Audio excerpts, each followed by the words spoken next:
Welcome to Because You Need to Know. I am Edwin K. Morse, President and founder of Pioneer Knowledge Services. This series is your digital resource of valuable conversations with nonprofit and knowledge management enthusiasts from across industries and from around the globe. Aloha, my name is Bryan Choe. I currently live in Honolulu, Hawaii. My most fantastic job work experience was doing a congressional fellowship with Congressman Kyle Mark Takai. Currently work at U.S. Army Pacific over at Fort Shafter, Hawaii. The last book I read was Go Giver by Bob Berg and John David Mann. I have a pretty interesting backstory to that. We can get to it. My mentor, great friend of mine, Matthew Vio, he's a command knowledge manager at U.S. AFRICOM. What inspires me is when I see subordinates develop and flourish in their careers. Looking forward to it today. So what's the backstory there? What's the backstory to the story? This was pre-COVID. I go to the same Starbucks all the time, right down the road from where I live. I'm just minding my own business. And this young man dressed up very dapper, unusual. Hawaii usually dressed like this. You see what I'm wearing. Yeah, right. Yeah. And the gentleman, he was probably like no older than 25 years old, wearing a dress shirt, tie, came over to me and, complimented me on my, hey, you look very sharp there, sir. Trying to be a little flattering. And I'm like, oh, that's cool, man. Thanks. Appreciate it. Everyone's like relatively nice. And I had a feeling where this was going. He basically gave the pitch. He was like, hey, you just look like a really fine guy that, wants to get things done. And I'm like, yeah, that's true. Well, what's up? What can I do you for? And then he was like, I was wondering, you think we could exchange contact information and all that? I'm pretty like somewhat careful about it, but, not really too careful because shoot, I'm sure my information's out there somewhere. I initially gave him my business card and I had my work phone on there. I don't put my cell phone on there. Sure. And he was like, well, do you have your cell? Could I get your cell? And I was like, no, I don't feel comfortable giving that away. And he was like, oh, come on, man. Could you really? He asked me twice. So I'm like, jeez, I guess I got to give this guy a shot. This guy's really trying to hustle. So I gave it to him. Maybe a day or two later, he reached back out to me, asked me, I really wanted to reach out to you for a business opportunity. And, do you want to meet back up at the Starbucks one more time? And I was thinking like, I know where this is going. Okay, what are you trying to sell me? But I go to the Starbucks all the time. So, all right, let's do it. So I met up with him and then, he gave the whole spiel. You go over that quad, be like, hey, people work for money. Then people don't put in a lot of time for money. Then they have investments, the quad chart. I've seen it done before. And then he was like, you think you can really, this is something you can be into, we're talking about financial freedom, blah, blah, blah. And I'm like, oh my gosh, I can't believe I wrote myself into this. He was, and his wife was there too. And then, his wife was saying like, yeah, I'm on track, in about 3 months, I'm going to be financially free. And, it's going to be so liberating. I'm like, oh, that's great. Awesome. Good for you. I'm happy. And, they're trying to get me at like, don't you, want to escape your 9 to 5? And I'm like, dude, I enjoy what I do. I do it every day. This is my thing. I got really lucky. I made a few things work here and there, and I love what I do. Like, how can you really top that, right? How can you stump someone saying like they really do enjoy their job? Right. And I told them like, okay, like what else do you want me to do? Let me see. And then they came back. We need to know if you're really committed. So I want to give you this book, and the book was The Go Giver. It was the actual book that they gave. The basic summary of the book is based off of trust, meaning you have this one guy that's trying to go into this business venture and you have this guru basically saying like, trust me through these 5 processes. Just keep on trusting me. It was a really light read. I can't believe I finished it in like a day or two. I was like, I usually never finish books. Like I like to take my time. Yeah. So I read it, and I was like, oh, I see where you guys are going with this, man. So I just kindly like told him, hey, thanks for the book, man, but I'm not interested. But funny thing, how it ends is, I go to that Starbucks still. I still see them down there. You know what? I commend you guys for giving the hustle because everyone needs a hustle here and there, but it's not for me. That's a really interesting story about it. And you summed it up to trust, right? And trust can be manipulated for sure. In knowledge management, where do you install trust? How do you get a culture to buy in to trust? It takes a while. And the example I like to use is one that was derived from the KMI, the KM Institute. They've been doing the CKM certification for a while. And they're trying to assist programs to build KM programs from ground up. Because, a CEO executive hears something cool, like KM, what is this? Like, how can I save money? Yeah. Well, how are we going to get there? You could do your FASHI analysis, see what your maturity model is, but like you mentioned just now, like how do you incorporate trust into KM? In my view, what I've experienced so far in my short term, with US Army Pacific is you got to get it with those big wins. That's how you gain that trust, with the command to build the confidence of your organizational capacity. You start with the small wins. Basically, small wins or big wins, you're talking about those quick wins, jabs, a 50-meter target that pops up right in front of you rather than going for the 300, right? That really gets the command to believe in you because, bottom line is a lot of commands still don't know what KM is really because it's an afterthought, right? Basically, what you're saying is that you provide evidence. You provide evidence of value. So these short-term or short-distance targets, the easier to engage, the better, because you can turn around and say, look what we did here. Look at the value that just came out of this. Yeah, and just to dovetail off of that, what really helps get people to enjoy those quick wins is a metric I like to use is how much time did you just save? How much time did you save from automating this one thing? And it boils down to, I remember a class I took. I think it was one of those secondary schools evening classes at the university up here. She was talking about processes. You lay out a process, basically lay out every single step. Let's see if we can eliminate something and automate it. What can we automate? Is it a people issue? Is it a process issue? Is it a tools issue? Most of the time, it might not even require a tool. You might just be deficient in one or the other. You talk about assigning a value to time, and do you see that knowledge management kind of fosters a self-help modality in order to make the connection to content or solution or business decision quicker? You cut down the distance to the user or the user interface to the content. So you make things that are more readily available and easier to find. So how do you build an organization that is available to be self-help? And I hate to use that. You know what I mean? Self-help. So you're not calling the S1 to say, hey, when does this happen? You just look on the internet and say, oh, I answered my own question. Great. I didn't have to involve anybody. That's the time saving. To me, that's what I hear you saying. But how do you build the model to where you get people from calling somebody for the answer to just looking for themselves? And this is a multi-tiered approach we even ran into as well over the past 3 or 4 years I was at US Army Pacific. First point of contact I would say that we start off is it all starts out at the orientation course. People usually don't understand what KM is. But at the same time, everybody's attention span is realistically 10, 15 minutes. Let's just get to the point. Is it SharePoint? Is it, the portal? I touch a piece of that, but what I really try to get everybody, juices flowing and thinking about it, and this has worked pretty well. I've done a couple so far at staff orientation courses. When people display the knowledge hierarchy, I think generally in the KM community, you see, the knowledge pyramid, data, information, knowledge, and wisdom. Instead of just showing that pyramid, show something in more context. The example I like to use is Legos. Data all the way down is basically Legos unfiltered. The throw your tub on the floor and you step on it, it really hurts, right? Information, you have everything sorted out. Knowledge, we're starting to build pieces, but it doesn't really tell a story. And, in order to get to wisdom, you're building the big picture. What story are you trying to tell? And, this could range from any big organization or an army organization.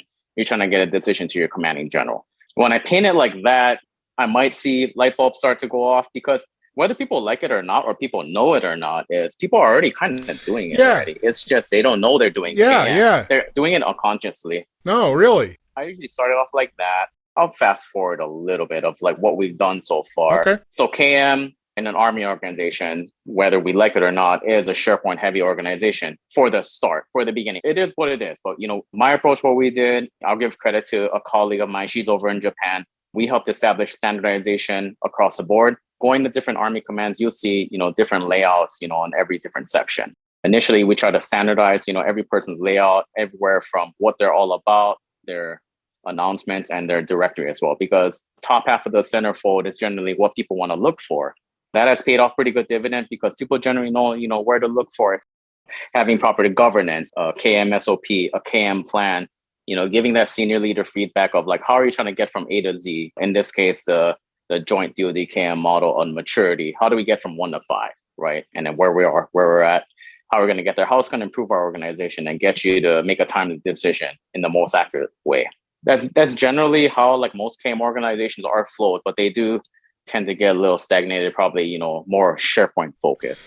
So how do you engage the people to keep them engaged so you don't hit that stagnation? Yeah, so generally in an Army organization or any DoD organization, you have, your general working groups. Even before that, you host your working groups to have the appointed knowledge management reps. Is you gotta make sure your organization is functionally aligned correctly where it's supposed to be. So in an Army DoD organization, it should be organized under the chief of staff, since the chief of staff is generally, the knowledge management officer, where he foresees go and do great things. I want my staff to do this. Being empowered by him, we receive guidance. We try to, whether pushing out by op order or a tasking to gather those representatives to disseminate information flow. One thing could be SharePoint related. Another can be the battle rhythm as well. So battle rhythm, generally daily staff meetings that is required to support the commander's decision cycle. Mm-hmm. Us facilitating the battle rhythm change management process helps out other directorates basically refine the process and whether to add or remove, events. Where does learning fall into this? And I bring that in because business practices, best practices, AARs, lessons learned, all these things that enable adaptation, change, learning. It's a continual spiral. It's a continual movement, hopefully, for an organization to learn. How do you focus people to become more active, one, in sharing knowledge, and two, learning? Oh, man. In my observation, this has been a challenge, I know, for most military organizations. I don't know how it is in the civilian side. I'm sure it's across the spectrum pretty difficult. A proper lessons learned program you capture, after your big star event. Army goes to it's consolidated by the Center Army of Lessons Learned, usually facilitated through the joint staff. You try to incorporate that into the JOC cycle. That's a joint exercise life cycle, to see when to bring out those, lessons learned, to see where we don't make mistakes ever again. How to make everybody turn into a learning individual, a learning organization in general. It's having KM integrated really within, primarily academics. When you have an actual event going on, you're incorporated throughout every battle rhythm event, through your knowledge management working groups and your couple of other boards. Meaning if, KM needs to be a part of a 4-star level forum. And, this is one individual, his name was Jack Merkel. He mentioned KM needs to have a talking piece. You have to say something. If you don't say nothing, people are seriously going to forget about you, because keeping that conversation going, you got to make something factual, make something that'll get people thinking, to learn, and, just to be a better person too. No, so that opportunity to be improvement and betterment of the soldier, the individual, the unit, whatever that segment is. You brought up a point that was brought up in an earlier conversation I just had today about marketing. There's an internal marketing mechanism that seems to be necessary in a knowledge management on an enterprise level to keep that conversation going, to keep that front of mind. It's not just an annual certification of blah, blah, blah.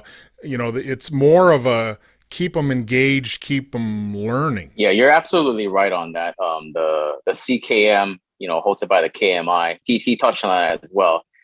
Having index cards, 3x5 index cards, having little baseball cards, those type of stuff help. Having it spread out, it does help, because people pick it up and they'll read it. But just that initial exposure actually is marketing for you. Depending on an organization, if you're a SharePoint heavy base organization, right when you open Internet Explorer, your slider is right there saying, hey, talk about this and all that. Or, hey, just to let you know, or we have a town hall coming up, and then, everybody gets to know, right? All that up. Yeah, that I think is a lot of downfalls in some KM rollouts, is they don't put the effort into continually stimulating their people. Yeah, last thing I'd like to add too, that the KM loses steam on is don't forget the recognition too at the same time. People have to know at the same time, when you have your champions, meaning champions could be your chief of staff, or champions could be the chief of current operations, which for us, when we do defense support to civil authorities, when we have a hurricane mission coming up, we help them with their collaboration portal. Keep your customers happy, because they're going to be your champions to support you give you the kudos, get your name out there, and that's even more marketing, to keep you folks relevant. Do you find an opportunity to be creative in your solutions? We do, yeah. Now, I know you brought up the standardization, which makes it predictable, and that's what people get normal to, right? They know where to go. They know where the legend is on the map. It's always in the same spot. They don't move it every time. But within that, when you're talking about client work, you have an opportunity to not just be a information technology provider, because IT folks like to have all the requirements, and KM is a little different because you can kind of actually co-create a solution that they may not have thought of. It's hard to come up with requirements when you don't know what it is you need in a specific software, hardware kind of setup. That is seriously so true, because I'll go saying like, hey, what's the requirement, or what do you want to see? And they're like, you'll know when I see it.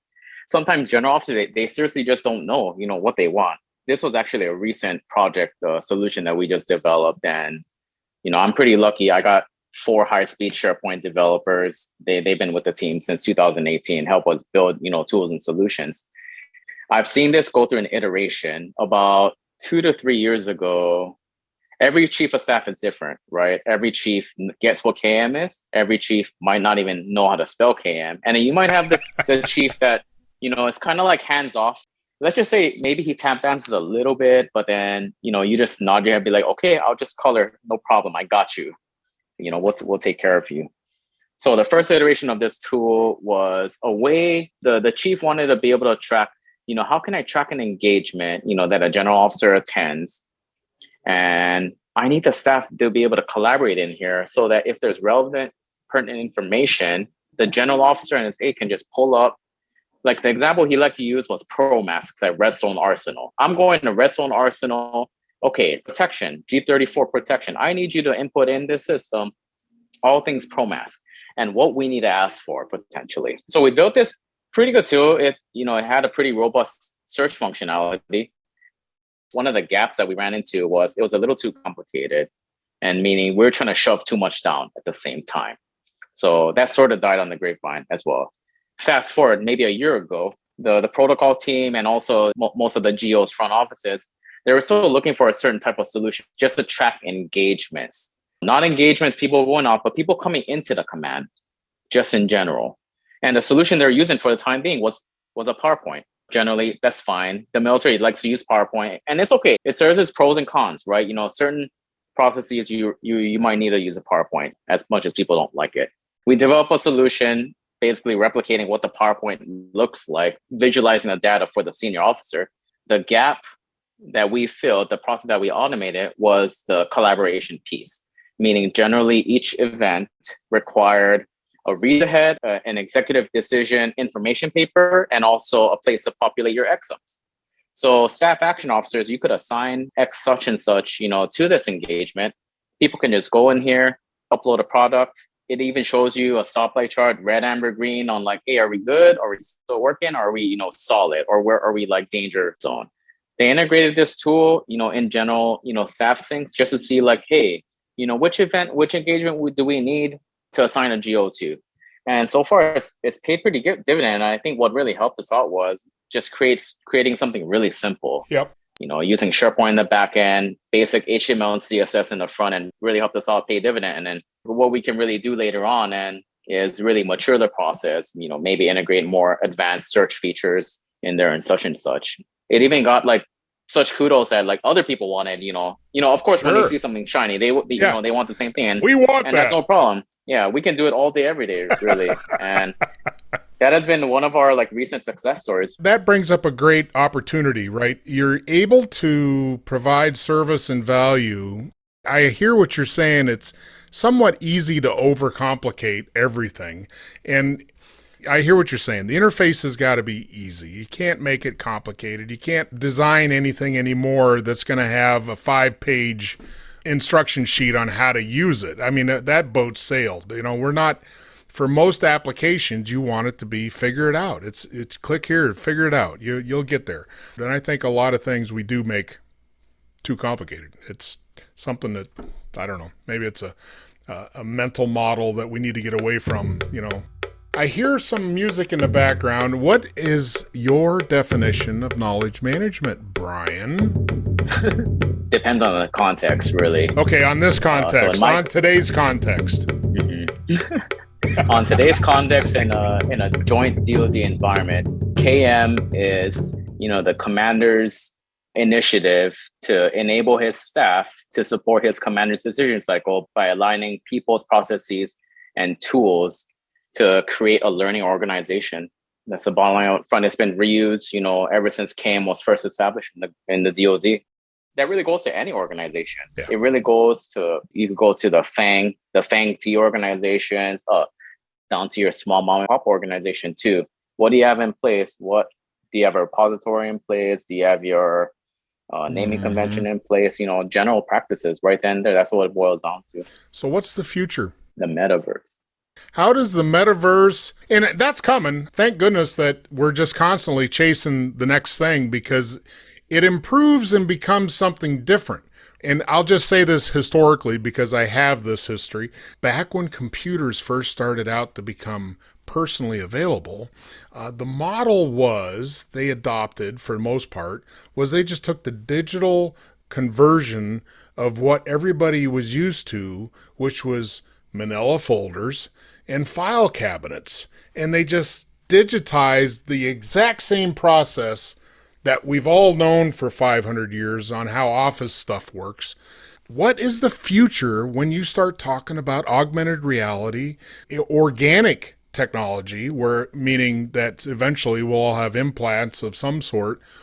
What is knowledge management going to look like when you're going to retire as a W5? It's very interesting that you brought that up. KM is always going to evolve, and whether it gets pushed up to the chief's office, pushed down to the G3 when you have a KM guy that doesn't really know what he's doing, or pushed to the G6 to do system stuff, you're going to see it evolve all the time. What we're currently going through right now is the Army has this cool thing called the Army Data Strategy.